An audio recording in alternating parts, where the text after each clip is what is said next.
हमारा एपिसोड वहीं से स्टार्ट होता है जहां पर तांग सेन ने क्यान नेंगशुई पर काफी ज्यादा पावरफुल अटैक किया होता है, जिसके साथ ही क्यान नेंगशुई अपनी गॉड लेवल पावर्स को यूज करने लगती है और उसी के साथ ही अपने माइंड में सोचने लगती है, फादर, अगर आज के दिन मैं एक गॉड लेवल पर ना होती तो शायद आज मैं भी आपकी तरह ही हार जाती, क्योंकि हाउटियन हैमर का मुकाबला करना काफी ज्यादा मुश्किल काम है। जिसके साथ ही क्यान नेंगशुई अपनी गॉड लेवल पावर्स का यूज करते हुए एंजल्स शील्ड को क्रिएट करती है, जो कि गॉड लेवल एबिलिटी है। और जिस तरह से तांग सेन के सी गॉड ट्राइडेंट के 13 गोल्डन मूव्स हैं, उसी तरह से ये भी एंजल गॉड की कोई एक्स्ट्रा टेक्निक में से एक टेक्निक हो सकती है। तो जैसे ही क्यान नेंगशुई इस टेक्निक का यूज करती है, उसी के साथ ही तांग सेन का जाइजेंटिक हैमर टूट जाता है और इस पावर में से निकला ब्लो तांग सेन को काफी ज्यादा पुश करता है, जिसकी वजह से तांग सेन काफी दूर जाकर गिरता है और उसी के साथ ही कहता है, क्या ये कोई गॉड लेवल एबिलिटी थी? तो आखिरकार क्यान नेंगशुई ने अपनी गॉड लेवल पावर को लीश कर दिया है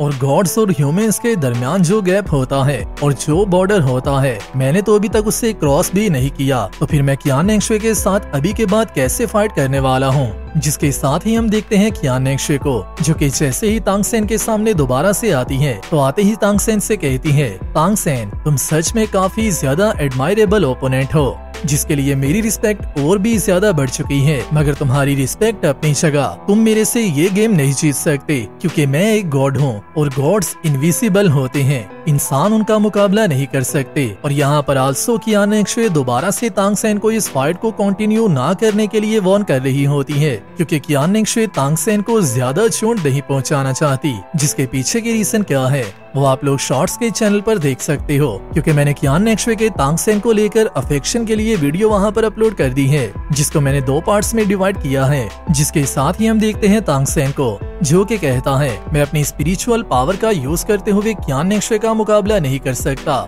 क्योंकि चाहे फिर मैं कितना भी ज्यादा पावरफुल क्यों ना हो जाऊं, एक इंसान के सामने गॉड हमेशा ही इनविजिबल होते हैं, क्योंकि उनकी स्ट्रेंथ काफी ज्यादा पावरफुल होती है। जिसके साथ ही हम देखते हैं क्यान नेंगशुई को, जो कि दोबारा से अपनी डोमेन को एक्टिवेट करना स्टार्ट कर देती है और ये गॉड लेवल की डोमेन होती है, जिसका नाम domain of angel fire dragon formation होता है। और क्यान नेंगशुई की डोमेन की एवोल्यूशन अपने आप में ही काफी ज्यादा अमेजिंग होती है, क्योंकि ये डोमेन लास्ट टाइम से काफी ज्यादा डिफरेंट लग रही होती है और इसी के साथ ही साथ इसकी पावर और इसका ऑरा भी काफी ज्यादा डोमिनेंट होता है। और अभी के लिए तो इस डोमेन के पास एक अपनी शेप भी होती है, जो कि ड्रैगन की शेप होती है। जिसके साथ जैसे ही क्यान नेंगशुई अपनी डोमेन में मौजूद टॉर्नेडोस का यूज करते हुए तांग सेन को क्रश करने की कोशिश करती है, तो उसी के साथ ही तांग सेन दोबारा से इसके साथ भी बैक फाइट करने के लिए तैयार हो जाता है और उसी के साथ ही कहता है, अभी के लिए मुझे सबसे पहले तो क्यान नेंगशुई की डोमेन के साथ फाइट करना होगी, जिसके बाद ही मैं क्यान नेंगशुई को रीच कर सकता हूँ। मगर जैसे ही क्यान नेंगशुई अपनी डोमेन का यूज करते हुए तांग सेन पर अटैक कर रही होती है, तो इस डोमेन की पावर और इसकी फोर्स इतनी ज्यादा स्ट्रॉन्ग होती है कि उसी के साथ ही तांग सेन इसे फील करते ही कहता है, मुझे ऐसा लगता है कि क्यान नेंगशुई मुझे किल करना चाहती है। हालांकि क्यान नेंगशुई ऐसा तो नहीं चाहती और क्यान नेंगशुई को भी इस बात का पता होता है कि तांग सेन इस डोमेन में सरवाइव कर सकता है, जिसकी वजह से ही क्यान नेंगशुई ने अपनी डोमेन को एक्टिव किया होता है। मगर उसी के साथ ही हम देखते हैं तांग सेन को, जो कि यहाँ पर भी रुकने का नाम नहीं लेता और क्यान नेंगशुई की डोमेन के साथ फाइट करने के लिए तांग सेन अपनी रैंडम एयर हैमरिंग स्किल का यूज करने लगता है और उसी के साथ ही साथ अपनी एक और रेड कलर की सोलविंग को ब्लास्ट कर देता है और उसी के साथ ही कहता है, मेरे हाउटियन हैमर में सिर्फ एक ही स्पिरिट रिंग बची है। जिसके साथ जैसे ही तांग सेन अपनी लास्ट सोलविंग को ब्लास्ट करने के बाद क्यान नेंगशुई की डोमेन के साथ बैक फाइट करना स्टार्ट करता है, तो उसी के साथ ही क्यान नेंगशुई कहती है, तांग सेन मेरी डोमेन के फायर ड्रैगन के साथ फाइट करते हुए और उसके काउंटलेस अटैक्स का सामना करते हुए बहुत ही आसानी से उसके सारे अटैक्स को डील कर पा रहा है और तांग सेन इन सारे टॉर्नेडोस के साथ डील करने के लिए अपने हाउटियन हैमर का यूज कर रहा है, ताकि वो फायर ड्रैगन को इजीली फेस कर सके। मगर जैसे ही फायर ड्रैगन को एक भी चांस मिल जाएगा तो तांग सेन के लिए उसका सामना करना काफी ज्यादा मुश्किल हो जाएगा। जिसके साथ ही हम देखते हैं तांग सेन को, जो कि कॉन्टिन्यूसली यहाँ पर टॉर्नेडोस के साथ बैक फाइट करता जा रहा होता है और यहाँ पर अटैक और काउंटर्स की तादाद अनलिमिटेड हो चुकी होती है। और आल्सो सबसे अमेजिंग बात इस फाइट में ये होती है कि तांग सेन एक गॉड लेवल ओपोनेंट के साथ कीप अप कर पा रहा होता है और उसकी स्पीड को नियरली मैच कर रहा होता है, जिसे देखते ही क्यान नेंगशुई भी एक दफा के लिए दोबारा से परेशान हो जाती है और उसी के साथ ही अपने माइंड मन में सोचने लगती है, क्या तांगसेन अभी भी गिव अप नहीं करना चाहता? आखिरकार ये अपनी वीक सी रैंडम एयर हैमरिंग स्किल को कहां तक यूज कर सकता है? और उसी के साथ ही कियान नेंगशुई अपनी डोमेन को थोड़ा सा और पुश करती है और तांगसेन से कहती है, चलो मुझे भी ये देखने दो कि तुम अपनी इस रैंडम एयर हैमरिंग स्किल का यूज करते हुए कितनी ज्यादा प्रोग्रेस को क्रिएट कर पाते हो।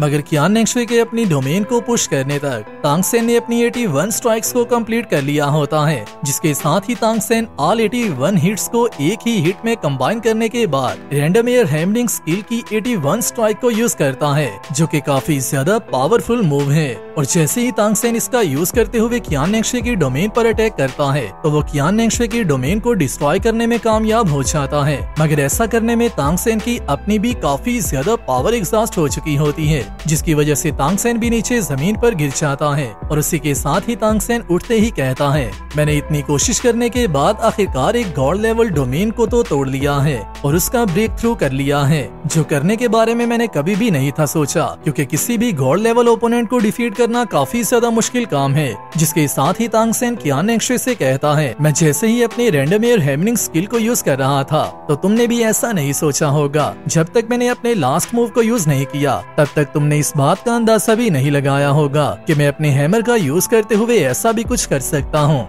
मगर उसी के साथ ही कियान नेंगशुई तांगसेन से कहती है, क्या तुम मुझे मॉक करने की कोशिश कर रहे हो? तो क्या हुआ अगर तुमने मेरी डोमेन को डिस्ट्रॉय कर दिया है? तुम्हारी सारी सोल पावर ही एग्जॉस्ट हो चुकी है। अभी के लिए तुम्हें अपनी डेथ को खामोशी से गले लगा लेना चाहिए। जिसके साथ ही कियान नेंगशुई दोबारा से अपनी एंजल स्वॉर्ड को क्रिएट कर लेती है और तांगसेन पर अटैक करने लगती है। मगर उसी के साथ ही तांगसेन अपने पास से तांग्स क्लैन के एक वेपन को बाहर निकाल लेता है। और जैसे ही तांगसेन अपने तांग्स क्लैन के वेपन को बाहर निकालता है, तो उसी के साथ ही यहाँ पर मौजूद इन्वायरमेंट चेंज होना स्टार्ट हो जाता है। जिसके साथ जैसे ही तांगसेन इस वेपन को यूज करना स्टार्ट करता है, तो इसका सारा सीक्वेंस ही काफी ज्यादा अमेजिंग और काफी ज्यादा काल्म होता है। जिसके साथ ही तांगसेन कहता है, इस वर्ल्ड में मौजूद सभी बीइंग्स ने कभी ना कभी तो दुख का सामना किया होगा, तो फिर मुझे अपने टीयर्स में से एक ड्रॉप लेने दो। जिसके साथ ही तांगसेन अपनी इस वेपन को एक्टिवेट करना स्टार्ट कर देता है, जिसे देखते ही कियान नेंगशुई कहती है, मैं तुम्हें इसे कभी भी यूज नहीं करने दूंगी। और शायद से कियान नेंगशुई को भी इस वेपन में से निकल रहे ओरा को फील करने के बाद इस बात की समझ आ जाती है कि अगर तो तांगसेन इस वेपन को यूज करता है, तो ये कियान नेंगशुई के इवन गॉड लेवल के लिए भी अच्छा नहीं होगा। जिसके साथ ही कियान नेंगशुई जैसे ही तांगसेन पर अटैक करने के लिए आगे बढ़ती है, तो उसी के साथ ही तांगसेन का वेपन एक्टिवेट होना स्टार्ट हो चुका होता है और ये सारा प्रोसेस अपने हाफ सीक्वेंस में आ चुका होता है। जिसके साथ ही तांगसेन कियान नेंगशुई से कहता है, तुम्हें इस बात के लिए अपने आप को काफी ज्यादा रिस्पेक्टेड फील करना चाहिए, क्योंकि ये वो स्किल है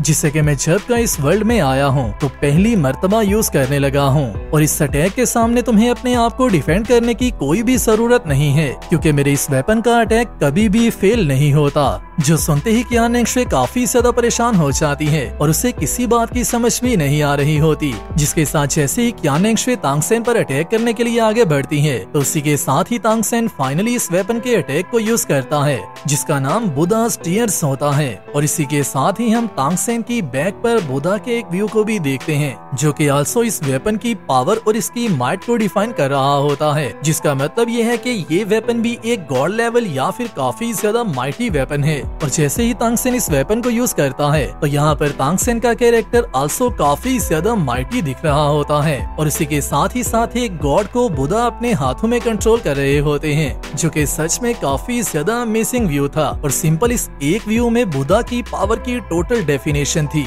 जिसके साथ ही कियान नेंगशुई जैसे ही यहाँ पर मौजूद सारी सिचुएशन को समझने की कोशिश कर रही होती है, तो तब तक तांगसेन का वेपन कियान नेंगशुई की बॉडी को क्रश कर चुका होता है। जिसके साथ ही तांगसेन कियान नेंगशुई को बताता है, ये तांग्स क्लैन का नंबर 1 सीक्रेट वेपन है, जिसको कि हमारे तांग्स क्लैन के एंसेस्टर्स ने काफी ज्यादा विजडम और काफी ज्यादा जनरेशंस के सेक्रीफाइस के बाद तैयार किया था। और यहाँ पर हम लोग इस वेपन की पावर को देख सकते हैं कि ये वेपन कितनी आसानी से एक गॉड लेवल ओपोनेंट की बॉडी में भी होल क्रिएट कर देता है। और इवन के एक गॉड लेवल कैरेक्टर भी इस वेपन के ट्रैक्स को नहीं समझ सकता। जो सब बातें मिलाकर ये एपिसोड अपने आप में ही एक काफी ज्यादा मिसिंग एपिसोड बन जाता है। मगर क्या आपको ये एपिसोड अच्छा लगा है, वो आपके वीडियो के लाइक करने से मुझे पता चल जाएगा। और हमारा ये एपिसोड यहाँ पर फाइनली कंप्लीट होता है। वीडियो आपको कैसी लगी है मुझे नीचे कमेंट, और मैं मिलता हूँ आप सबसे नेक्स्ट वीडियो में। तब तक अपना और अपने प्यारों का ख्याल रखियो।